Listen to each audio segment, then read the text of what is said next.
दिलचस्प इन्फॉर्मेशन आपके साथ शेयर करते चलें। आपको पता है कि दुनिया के सस्ते तरीन शहरों में पाकिस्तान के कौन से 3 शहर शामिल हैं? हम आपको बताते हैं। सबको ऐसा ही लगता है कि हम महंगाई के दौर में जी रहे हैं, लेकिन दुनिया के 3 सस्ते तरीन शहर पाकिस्तान में ही मौजूद हैं। और ये दावा हमारा नहीं बल्कि डेटा कंपनी नम्बियो की तर्ज के ज़िंदगी के अखराजात की सालाना फहरिस्त में तो यही दावा किया गया है। डेटा कंपनी ने दुनिया भर के 327 शहरों की दर्जाबंदी करते हुए ये बताया कि स्विट्ज़रलैंड के 3 शहर ज्यूरिख, लुज़ान और जिनेवा दुनिया के महंगे तरीन शहर हैं। न्यूयॉर्क को दुनिया का 4था महंगा तरीन शहर करार दिया गया है। इस लिस्ट के मुताबिक दुनिया का सस्ता तरीन शहर भारत में है, जिससे ऊपर मिस्री शहर सिकंदरिया मौजूद है।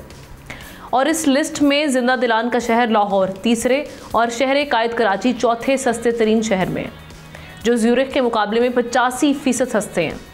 जबकि दारुल हुकूमत इस्लामाबाद की अगर बात करें तो वो इस फहरिस्त में 314वें नंबर पर मौजूद है, जो ज्यूरिख से 83% सस्ता है। सब्सक्राइब करें और बेल दबाएं ताकि कोई खबर रह न जाए।